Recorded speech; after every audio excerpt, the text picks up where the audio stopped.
जिन नेताओं के बारे में कही है उसमें कहीं पीछे हटने का सवाल नहीं है।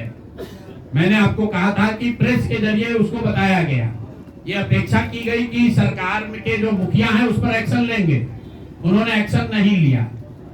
दूसरा, जनता की अदालत में गए, जनता ने भी उन्हीं नेताओं को फिर से जिताकर भेज दिया। कई लोग जिन पर इसी जगह पर मैंने आरोप लगाया है, जिनके आरोपों की बात कही गई है, उनको जनता ने भारी मत से जिताकर भेजा है। तो भाई अब जिम्मेवारी है सरकार के मुखिया के तौर पर नीतीश कुमार जी ये तय करें कि वो लोग सरकार के हिस्सा होंगे कि नहीं होंगे। अगर होते हैं तो निश्चित तौर पर जनता के बीच में भी उनके खिलाफ जाएंगे और जहां जरूरत पड़ेगी कोर्ट में भी जाएंगे। 70,000 के सीएजी के मामले में जो सीएजी ने 70,000 रुपए के अनअकाउंटेड मनी की बात कही है, उस पर ऑलरेडी जन सुराज हाईकोर्ट में रीट हम लोगों ने फाइल किया हुआ है। जहां तक व्यक्तिगत मामले हैं, जिन 4 नेताओं के बारे में बात की गई है, जैसे ही मंत्रिमंडल बनता है और अगर वो लोग फिर से सरकार में शामिल होते हैं, सरकार के हिस्सा बनते हैं, तो हम लोग निश्चित तौर पर न्यायालय का दरवाजा खटखटाएंगे। कहा कि 10,000 रुपए की बात आपने कही, 10,000 रुपए चुनाव से पहले देने लगे थे लोग। आपने कहा कि 25 से ज्यादा सीटें आएंगी तो चुनाव से पहले ही आपने कहा था कि आप इस्तीफा दे देंगे, तो कंडीशन अप्लाई उस समय क्यों नहीं कर दिया? बिल्कुल ठीक बात है। आपने कहा, हम पहली बात जो आप लोग कह रहे राजनीति से हम किस पद पे है कि इस्तीफा दे दें? हाँ ना, सुन रहे हैं, किस पद पर है कि इस्तीफा दे दें? आप एक मिनट, आपने सवाल, एक मिनट, आपने सवाल किया है, जायज बात है। आपने कहा था कि 25 से ज्यादा आएगा तो आप संन्यास ले लें। तो भैया किस पद पर हैं जिससे मैं इस्तीफा दे दूं? अगर किसी पद पर हैं, ये तो नहीं कहा था कि बिहार छोड़कर चले जाएंगे, बिहार में रहेंगे और राजनीति नहीं, बिल्कुल एक मिनट, बिल्कुल राजनीति छोड़ देंगे। राजनीति छोड़े हुए हैं, हम तो राजनीति करते ही नहीं हैं, लेकिन ये नहीं कहा है ना कि बिहार के लोगों की बात कहना छोड़ देंगे, ये तो नहीं कहा है,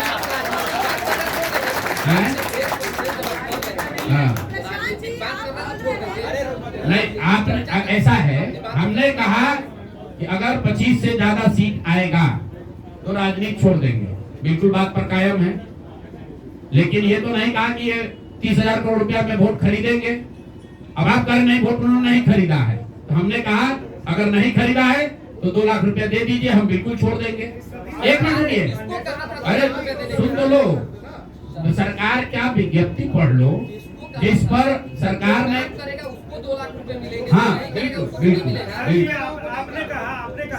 आपने कहा नहीं, ऐसा है, बिल्कुल हम भी सभी की बात नहीं कर रहे। सरकार ने 1.5 करोड़ लोगों को 10-10 हजार रुपया दिया है और पूरे देश में इस बात पर बहस छिड़ी हुई है कि क्या ये 10,000 रुपया वन टाइम देकर वोट खरीदा गया है कि किसी सरकारी योजना के तहत इस पैसा को दिया गया है।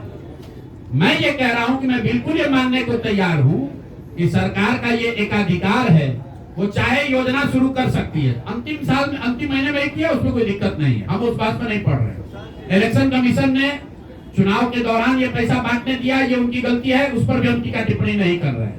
हम तो ये कह रहे हैं कि जिस योजना के तहत आप जीत कर आए हैं उस योजना को लागू कर दीजिए। हम लोग को बिहार में रहने की भी जरूरत नहीं है, बिहार ही छोड़ देंगे, राजनीति की क्या बात कर रहे हैं? 40,000 करोड़ रुपए आप कह रहे हैं कि वोट खरीद लिया गया, इस वजह से वो जीत गए, आप हार गए। ना, हम नहीं हारे, हम हार नहीं, हम तो रेस में ही नहीं है, हम तो रेस में ही नहीं है। हम आपको ये बता रहे हैं कि जो बात नीतीश कुमार के जीतने की है, जीत और हार के बीच में एक ही बात है कि क्या नीतीश कुमार जी ने, उनकी सरकार ने ये हर विधानसभा में 60,000 वोट 10,000 रुपया देकर खरीदा है कि नहीं खरीदा, इस पर बात है। और मैं ये एक मिनट, चुनाव से पहले ही कहा है, चुनाव के पहले ही की बात हो रही है।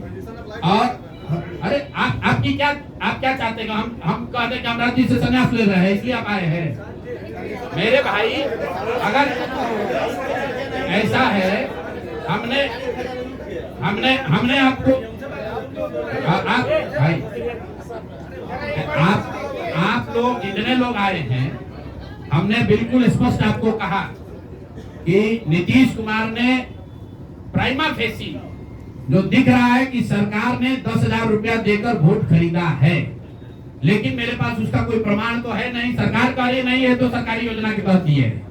योजना की जो गजट ऑर्डर है वो देख लीजिए, उसमें लिखा क्या है कि 10,000 रुपया आपको स्वरोजगार के लिए महिलाओं को दिया जा रहा है और जरूरत के मुताबिक अगले 6 महीने में उसमें लिखा है कि अगर आपकी योजना सरकार ठीक को लगेगी कि ठीक है वही बात।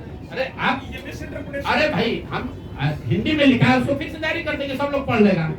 सरकार ने ये नहीं कहा कि ये 10,000 वन टाइम पेमेंट है। उन्होंने कहा कि स्वरोजगार की योजना की तहत आपको 10,000 रुपया दिया जा रहा है और अगर एडवांस पैसा, एडवांस 1 मिनट रुकिए, और 2 लाख रुपया अगर आप स्वरोजगार में का काम करेंगे, अगर आप अपने पैर पर खड़े होने की योजना करेंगे तो 6 महीना में आपको 2 लाख रुपया और दिया जाएगा।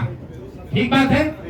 अगर 1.5 करोड़ महिलाओं में 5 लाख 10 लाख महिलाओं को भी ये 2 लाख रुपए दे दे तो बिल्कुल इस बात पर हम कायम हैं कि हमको राजनीति नहीं, बिहार छोड़कर बाहर चले जाना चाहिए। बिल्कुल। अब फिर आप 5 लाख 10 लाख की बात नहीं भाई। 1 मिनट रुकिए। आप लोग इतना वरिष्ठ पत्रकार हैं, इतना बात को पकड़े हुए हैं और हम लोग बात से हटने वाले लोग नहीं हैं। हम नीतीश कुमार नहीं हैं जो सदन में खड़ा होकर कहेगा कि मिट्टी में मिल जाएंगे, भाजपा में नहीं जाएंगे और उसी उनको महान पुरुष आप बता रहे हैं। सुनिए, हम अपनी बात पर कायम हैं।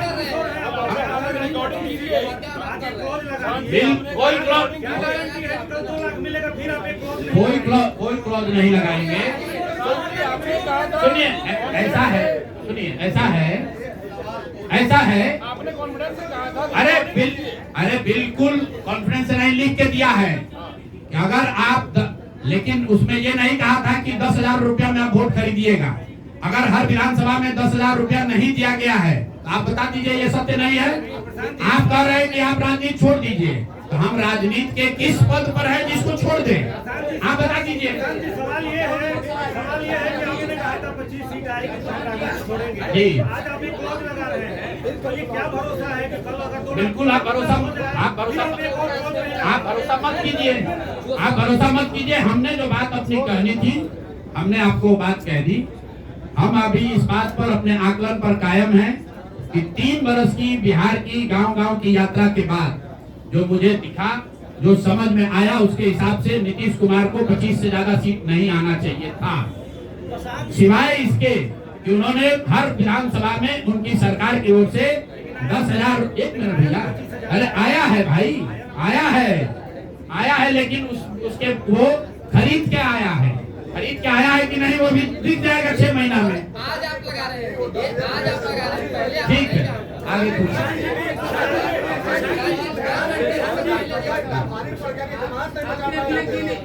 बिल्कुल। ये हमने आपको अपने वक्तव्य में कहा कि हम लोग बिल्कुल असफल साबित हुए। हमने जो बात यहाँ बिहार के लोगों को बताई वो लोगों को समझ में नहीं आया है, लोगों को स्वीकार्य नहीं है। हम अपनी गलती मान रहे हैं। लेकिन जो मैंने आपको कहा कि वोट नहीं मिलना, सुनिए, वोट नहीं मिलना गुनाह नहीं है, वोट नहीं मिलना क्राइम नहीं है। हमने भ्रष्टाचार नहीं किया है, हमने हिंदू मुस्लिम नहीं किया है, हमने जाति की राजनीति नहीं की है, हमने वोट नहीं खरीदा है। दिक्कत है क्या? चलिए आगे बढ़िए। पूरे प्रेस वार्ता में एक ही व्यक्ति तो नहीं पूछेंगे।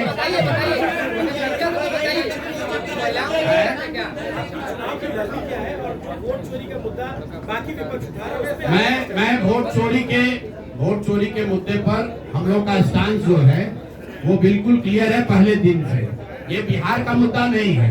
जो चुनाव की पूरी प्रक्रिया है उसमें वोटर लिस्ट बनने से लेकर आचार संहिता के अनुपालन का, वोटिंग के दिन के, जैसे यहाँ पर आप जीविका की दीदियों को बाकायदा आपने मोबिलाइजर बनाकर सरकारी व्यवस्था के तहत बूथ में बैठाया है।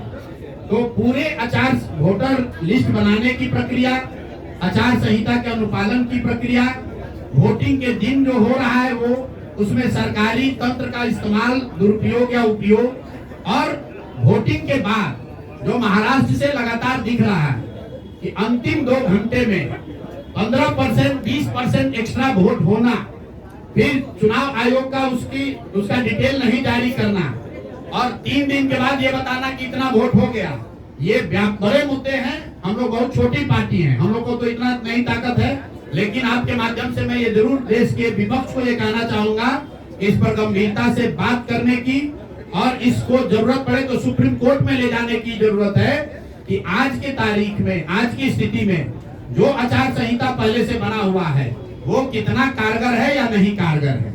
अगर सिर्फ इसमें वोटर रोल की बात नहीं है, एसआईआर सिर्फ वोटिंग रोल की बात है, लेकिन जिस तरह से वोटिंग हुई है, आप बताइए कि सुरक्षा कर्मियों में होम गार्ड को यही पर इसी बिहार में लालू जी की जब सरकार थी, टीएन सेशन का जमाना था, उन्होंने कहा था कि नहीं, कोई लोकल आदमी यहाँ चुनाव की प्रक्रिया में हिस्सा नहीं लेगा, होम गार्ड का कोई आदमी हिस्सा नहीं लेगा।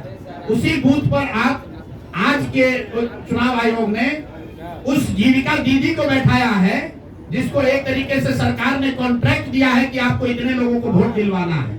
मैं आपको एक उदाहरण देता हूँ, मधुबनी विधानसभा क्षेत्र है, मैं डिटेल में नहीं जाना चाहता था लेकिन आप पूरे इधर है, मधुबनी विधानसभा क्षेत्र है, वहां से उपेंद्र कुशवाहा जी के पार्टी के उम्मीदवार चुनाव जीत कर आए हैं।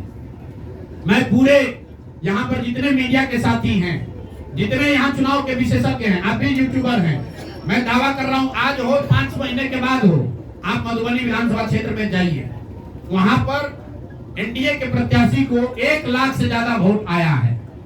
एनडीए को वोट मिला, 10,000 रुपए के लिए मिला, नहीं मिला छोड़िए, हम इस बात से दंग हैं कि मधुबनी में कितने लोग ऐसे हैं वोटर जो कि उपेंद्र कुशवाहा जी के पार्टी का सिंबल भी जानते हैं। भाई अलायंस वोट तो उनके पार्टी के सिंबल को पड़ा है ना, अलायंस का कोई सिंबल नहीं है।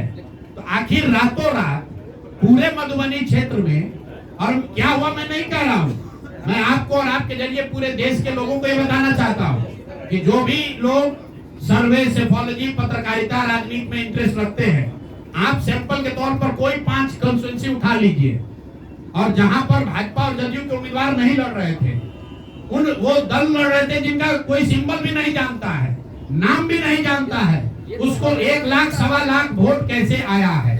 हमारे पास कोई प्रमाण नहीं है कि वो वोट कैसे आया, लेकिन राजनीतिक सामाजिक क्षेत्र में जुड़े होने के नाते ये आश्चर्य का विषय है कि जिस मधुबनी क्षेत्र में लोग ये नहीं जानते हैं कि कौन सा प्रत्याशी लड़ रहा है, कौन सा पार्टी लड़ रही है, उस पार्टी का सिंबल क्या है, उसको 1.25 लाख वोट आया है, और जो लोग वहां जीवन भर राजनीति कर रहे हैं उनको वोट नहीं आया। संभव है उनको इतना समर्थन है, लेकिन मेरा आपसे आग्रह ये, भाई देखो, 1 मिनट आप रुके, आपका सवाल 10 ले चुके हैं, और भी तो लोग हैं, आपका एक और ले लेंगे, आप शांति से बैठिए, ऐसा मत घबराइए, हम यहाँ बैठे हुए हैं। और मेरा आपसे अनुरोध है, मैं कोई आरोप नहीं लगा रहा हूँ, लेकिन मधुबनी जैसे 5 सीट का मैं आपको हवाला देना चाहता हूँ, जहाँ पर चुनाव के 12 दिन 15 दिन पहले ये तय हुआ कि कौन पार्टी चुनाव लड़ेगी, उस पार्टी का नाम कोई नहीं जानता है, उसका सिंबल कोई नहीं जानता है, और 1,20,000 वोट अगर किसी विधानसभा में आ रहा है, इसका मतलब है कि हर घर से 2 से 3 वोट आया है। आपको आंधी दिखनी चाहिए वहां पर। ये मतलब विधानसभा के स्तर पर 1,20,000 वोट लाना साधारण बात नहीं है। 1,20,000 वोट आया है। कैसे आया है?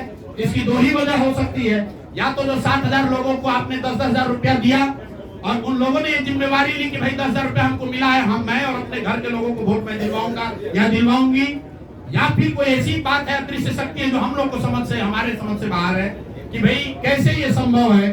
और मैं ये नहीं कह रहा हूँ कि वहाँ वोट कैसे पड़ा, मैं आपको खुली चुनौती दे रहा हूँ, आज चलिए मधुबनी। मैं 3 दिन से प्रेस इसलिए नहीं कर रहा हूँ कि मैंने अपने लोगों को वहाँ भेजा है, और मधुबनी में मैंने कहा भाई पूछो तो कि उपेंद्र कुशवाहा जी के पार्टी का सिंबल क्या है।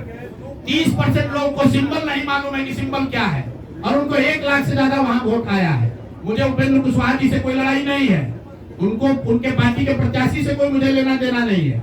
मेरा सिर्फ ये कहना है कि ऐसी कौन सी विधा है कि हम लोग 3-3 साल का एक विधानसभा में घूम रहे हैं, लोगों को ये नहीं मालूम है कि धनसुराज का चुनाव चिन्ह क्या है, और ये लोग 10 दिन चुनाव के पहले आए, उस पार्टी का नाम मधुबनी शहर में लोग नहीं जानते हैं। उस पार्टी का सिंबल घर घर पहुंच गया और उसको 1,20,000 लोगों ने वोट दे दिया। तो मेरे भाई ये बहुत बड़ी चुनाव की विधा है। जी को पूरा पढ़ना जानता है।